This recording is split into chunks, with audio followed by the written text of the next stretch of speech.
Today I'm going to show you how you can make pancakes out of oats, and they're eggless too. I'm going to show you sweet pancakes that's drizzled with honey and also a savory version that's topped with cheese. Who said pancakes should only be sweet, right? And to make your breakfast prep even faster, I'll show you how to make a dry pancake mix. Let's get started. Let's start with sweet pancakes. Let's add 1 cup of rolled oats or instant oats to a blender jar.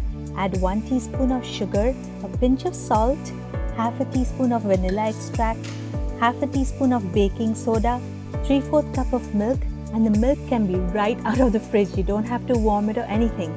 And we'll blend that to a smooth paste. Next, we want to rest this for 10 minutes to get to the right consistency. And that's it. Set a pan on medium heat, add some of the pancake mix, add a little oil or melted butter is even better, and let it turn golden brown on both sides. It should take approximately 2 minutes per side. See, you can already tell how light and fluffy this pancake is going to be by all those air pockets that are forming. 1 cup of oats should give you approximately 5 or 6 3.5-inch wide pancakes. Wasn't that easy? But what if you don't have baking soda and vinegar at home? Don't worry, try this one. Again, add 1 cup of oats to the blender jar, 1 teaspoon of sugar, a pinch of salt, half a teaspoon of vanilla extract, 3/4 cup of milk, and instead of baking soda and vinegar, we'll add ENO, an ingredient that we almost always have at home, right? For 1 cup of oats, you just need a 1/4 teaspoon of ENO. Now blend that to a smooth paste and let that rest for 10 minutes. Set a pan on medium heat, add about 2 tablespoons of pancake mix, add some oil or melted butter, and let it get golden brown on both sides. It should again take around 2 minutes per side.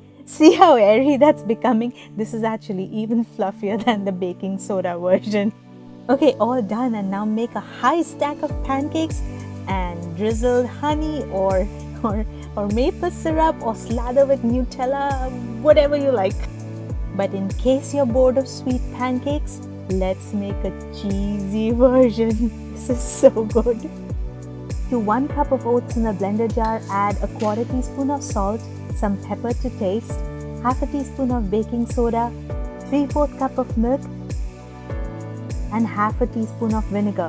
Or you can do the ENO version without the baking soda and the vinegar, whatever you like. Let it rest for 10 minutes and then we're going to make a pancake just like I showed you before. Once both sides are golden brown, just cover it with your favorite cheese. Then turn off the heat and place the lid on because we want it to melt, don't we? Just cover for like 1 minute and now it's melted. This is so cheesy and peppery and yummy. Some of you may wonder, can you use baking powder instead of baking soda? And the answer is yes. If you're using baking powder, for 1 cup of oats, use 1 teaspoon of baking powder. And there is no need to add vinegar. But let me tell you that baking soda and vinegar makes your pancakes more fluffy than using baking powder alone. And from my trial rounds, ENO made the fluffiest pancakes. ENO Zindabad. Another question you may have is whether you can refrigerate the wet pancake mix. The answer is yes, you can. But what you should do is make the bulk pancake mix, then take out as much as you need that day, and then add baking soda and vinegar or ENO to it. Don't add baking soda and vinegar to the entire pancake mix and then refrigerate it because it may lose aeration. The wet pancake mix can be refrigerated for a week or 2. Another thing you can do is, if one morning you feel like making tons of pancakes, just make them and freeze it. And whenever you need your pancakes, you can warm it up in the microwave and eat it. Next, to make your prep even easier, let's make a dry pancake mix. Fill your blender jar with as much oats as possible. Make sure to measure the number of cups though. Mine only fits 2 cups, but the bigger the blender jar, the better. For 1 cup of oats, we add half a teaspoon of baking soda or 1/4 teaspoon of ENO. 2 cups of oats, so I'm adding 1 teaspoon of baking soda. Now we're going to grind this to a fine powder. You can store this mix in an airtight container. You can make a lot of it and store it indefinitely.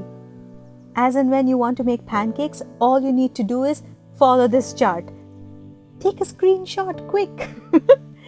This one is for sweet pancakes, and this is for the cheese pancakes.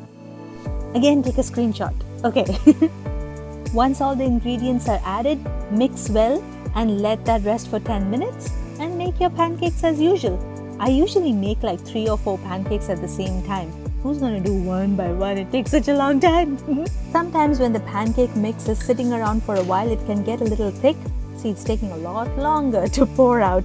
So in this case, what you do is either spread it with a spoon, or you can thin out the batter with a little bit milk or water. Both of them work.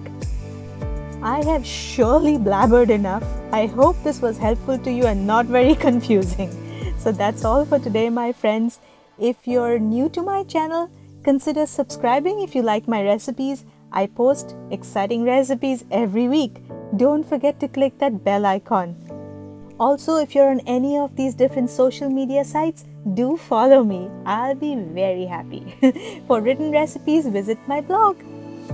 Alright then, see you next week. Bye-bye.